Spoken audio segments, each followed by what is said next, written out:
नमस्कार, मैं जन्मप्रकाश श्री ओम गौतम। आज हम बात करने वाले हैं भारत सरकार की एक बहुत ही ज्यादा महत्वाकांक्षी योजना की, जिसको आप डिजिटल स्ट्राइक कह सकते हैं। और इस डिजिटल स्ट्राइक के माध्यम से सरकार जो सालाना करीब 1 लाख से लेकर 1 से 1.25 लाख करोड़ रुपए का जो नुकसान सरकारी योजनाओं में घपलेबाजी या भ्रष्टाचार की वजह से हो जाता है, उसको रोकने के लिए करने वाली है। साथ ही साथ इसकी वजह से इस योजना के लागू होने के बाद में आम जनता को भी बहुत ज्यादा सहूलियत मिलेगी। जितनी भी डिजिटल मार्केटिंग की कंपनियां हैं, डिलीवरी कंपनियां हैं, चाहे वो फूड डिलीवरी की हो या फिर ऑनलाइन ई कॉमर्स की कंपनियां हो, उनको भी इस योजना के आ जाने के बाद बहुत ज्यादा आसानी हो जाएगी। आम आदमी को भी आसानी होगी, सरकार को भी आसानी होगी और तमाम जो पुलिस है या इन्वेस्टिगेशन एजेंसियां हैं, उन सबको भी इस योजना के आ जाने से बहुत ज्यादा सहूलियत मिल जाएगी, बहुत ज्यादा काम करने में उन्हें आसानी हो जाएगी। अब आप सोच रहे होंगे कि ऐसी क्या योजना सरकार लेकर आ रही है। आपको याद होगा, मोदी सरकार की बहुत ही महत्वाकांक्षी योजना रही है डिजिटल भारत की, और उसी के तहत मोदी सरकार ने जिस तरीके से आधार को हर योजना से जोड़ने का काम पिछले 11 साल में किया है और आधार एक यूनिक आईडी के तौर पर अब लोगों को मिल चुका है, उससे बड़ी आसानी से व्यक्ति की पहचान हो जाती है। साथ ही साथ पहले हालांकि कुछ खामियां थी कि एक एक व्यक्ति दो आधार बनाने में कामयाब हो जा रहा था, लेकिन बाद में अब ये पूरी तरीके से प्रूव हो गया है कि एक व्यक्ति 2 आधार नहीं बना सकता है, अन्यथा उसकी पहचान होके और वहीं पर एरर आ जाएगा और पता चल जाएगा कि इसके नाम पर पहले से कोई आधार है। अब जो सरकार योजना लेकर आ रही है, उसको डिजिटल एड्रेस आईडी के तौर पर लाने की योजना है। इसका मतलब यह है कि हर व्यक्ति का जो एड्रेस है, जो उसके घर का पता है, उसको एक डिजिटल प्लेटफॉर्म पर ले जाकर डिजिटल जो एक बैंक डाटा बैंक होगा, उसमें एक यूनिक नंबर या यूनिक आईडी दी जाएगी। ये नंबर्स में हो सकती है, अल्फा न्यूमेरिक हो सकती है, इसमें कुछ भी हो सकता है। और उसका एक क्यूआर कोड भी आसानी से बनाया जा सकेगा। ये बहुत ही ज्यादा सरल भाषा में होगी और उसके माध्यम से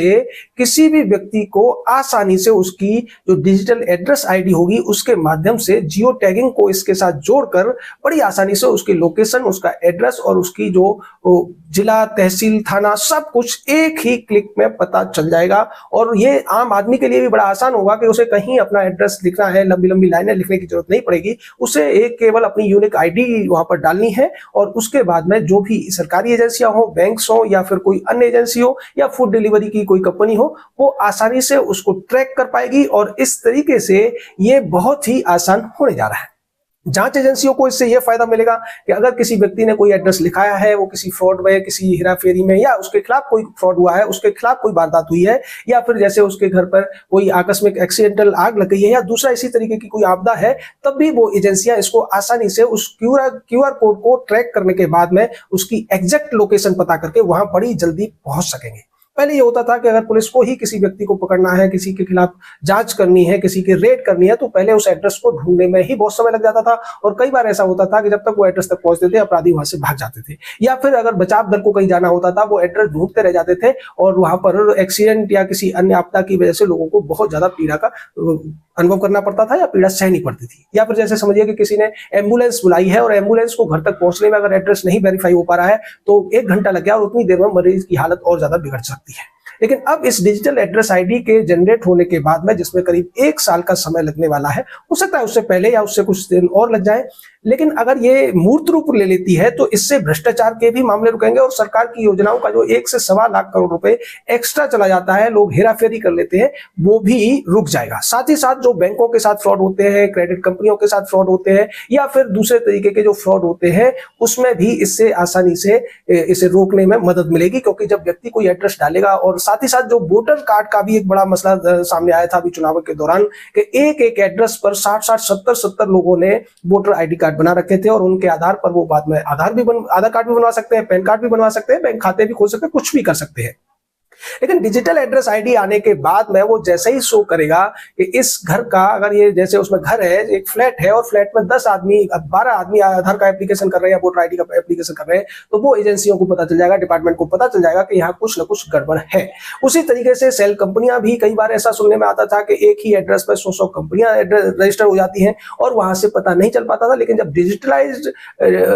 एड्रेस आईडी होगी तो उसमें ये उन एजेंसियों को आसानी होगी पकड़ने में, उसको वेरीफाई करने में। केवाईसी में भी इससे बहुत ज्यादा मदद मिलेगी कि एक व्यक्ति का जो एड्रेस है उस पर इस तरीके की चीजें सामने आ रही हैं, तो उससे एजेंसियां जल्दी हरकत में आ जाएंगी और किसी भी तरीके के अपराध को होने से पहले रोकने में सरकार को मदद भी मिलेगी।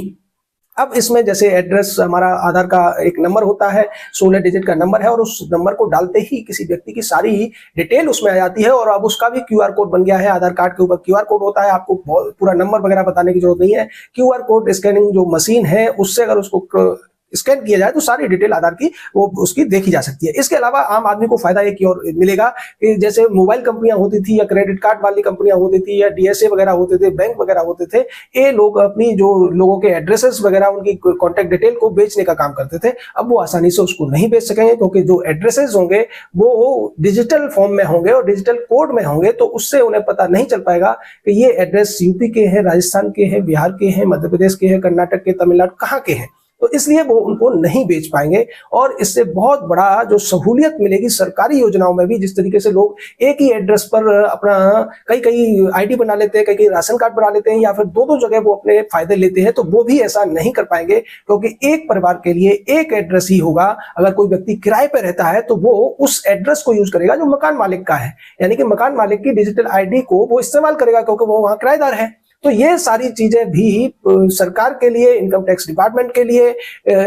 आईबी, पुलिस या दूसरी जो जांच एजेंसियां हैं उनके लिए, और न्यायालय के लिए भी इससे सुविधा होगी कि कोई व्यक्ति कहता है साहब मेरा एड्रेस था, मेरे एड्रेस पर सम्मन नहीं गया, मुझे नोटिस नहीं गया, तो वो जब डिजिटल एड्रेस आईडी होगी तो सारी चीजें बड़ी आसानी से पहुंच सकेंगी, बड़ी आसानी से ट्रैक हो सकेंगी, और भ्रष्टाचार की संभावना भी कम हो जाएगी। इसीलिए पोस्टल डिपार्टमेंट भी इसमें बढ़ चढ़कर हिस्सा ले रहा है, नीति आयोग इसमें लगा हुआ है, सरकार की पूरी मशीनरी इस पर काम कर रही है, और जल्द ही ये योजना मूर्त रूप ले सकती है। अगर दिसंबर तक या उससे आगे हो सकता है कि अगले साल में इस योजना को लेकर सरकार कोई बिल संसद में पेश कर दे, तो इसमें बहुत बड़ा कोई आश्चर्य की बात नहीं होगी, क्योंकि इस योजना पर बहुत दिनों से काम चल रहा है, और अब ये योजना जल्द ही मूर्त रूप लेगी, जिसकी संभावना साफ दिखाई दे रही है।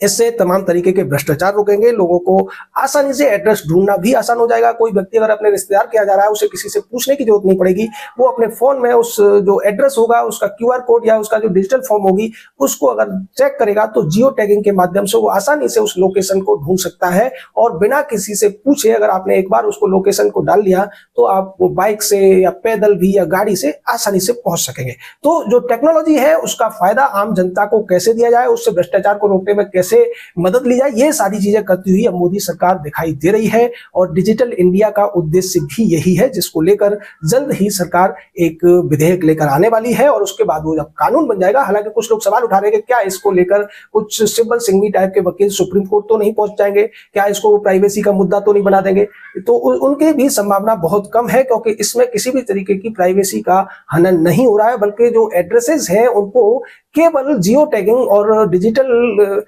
टेक्नोलॉजी के माध्यम से उनको सिंप्लीफाई करने की और एक्यूरेट उनकी पहचान को बनाने की कोशिश की जा रही है। जय हिंद, जय भारत।